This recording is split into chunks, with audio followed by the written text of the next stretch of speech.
Hello everyone, it's Drew from Langlois Vital Nutrition Center here with you. Thank you for watching part 2 of the muscle testing workshop.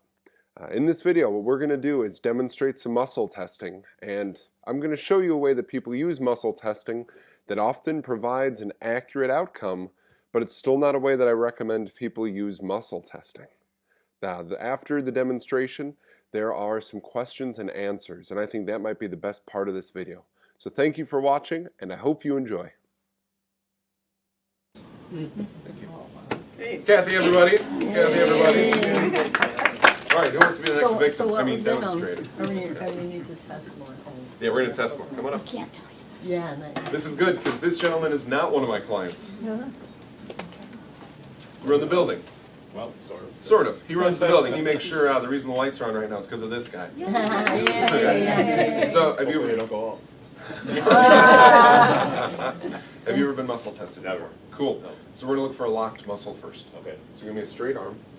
And what I'm going to do is put pressure downward, and I just want you to match that pressure. Okay. Good. Did his arm fall? No. Did it wobble? No. No. Cool. Did you feel me pressing down? Slightly. Yeah, there you go. Match again. So that's one of the important things. What he just said is slightly, because I'm not arm wrestling with him. Right? Again, muscle testing does not mean some like big muscle engagement thing. Okay? So what I want to do is actually have him not look at what vial I'm handing him. Okay?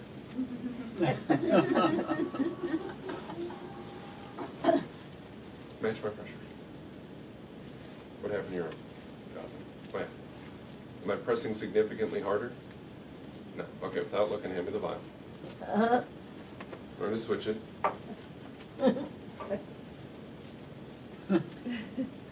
Match. Well, this one should be locked. Why isn't it locked? Because it was actually the white vial both times. Oh. Yeah. I directly tried to interfere with it. Did you see that? But his response was the same. I told him I was switching the vial. I didn't switch the vial. I told him it should be locked. He even tried to lift his arm a little bit more when I said that. But there was still an unlocked muscle there. Okay? You can, yeah, I'm done messing with you. We see that there's a lock again with this substance, okay? Did it feel like I was pressing approximately the same every time? Yeah? Okay, cool. Thank you very much. And the light stayed on, everybody. All right, what questions are bubbling up already? It's partly mental, not all mental. I think that was my problem. Oh, okay. I couldn't, didn't have the right sensitivity for doing it. Usually maybe I overthought it. Yeah, often when people are overthinking, it's that they aren't thinking about a locked muscle, they're thinking about a strong muscle. It is most common with athletes and young men because they got the machismo thing, right? They want to prove that they're fit or that they're strong, but it's looking for a locked muscle, not a strong muscle. That's why it's not strength testing, it's muscle testing. That makes sense? Yeah, Lori. What is that white stuff actually? I can't tell you yet. I will. Still working. Your hand was up. I've had it done a long time ago, not here.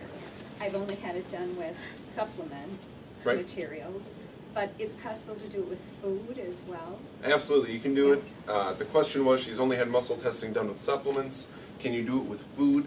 That you can actually do it with any substance and see if your body likes it or dislikes it. It gets a little bit tricky with that stuff because, for example, if you bring in a cleaning product, we can ask your body if it's comfortable with you using that product, but we're certainly not asking your body if you can drink 409. Right. That makes sense? Right.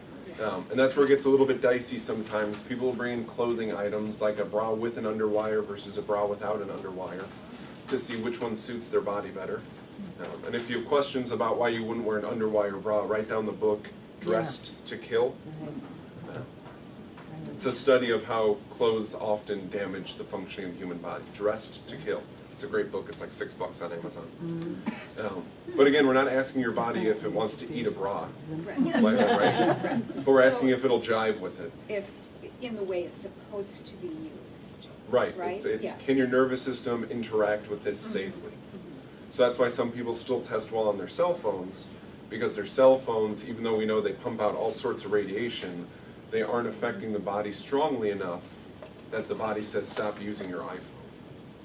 but I'm not going to tell you to hold your iPhone against your body 24/7, just like I wouldn't tell you to eat your iPhone. That's an expensive meal. Okay. There's another hand? Yeah. Is it better then to test up here, Drew, rather than down here on the arm because of the bendability or not? The goal is that they have a straight arm, Okay. so you can test up here. You can have them stand on one leg if they have good balance, and you can press down.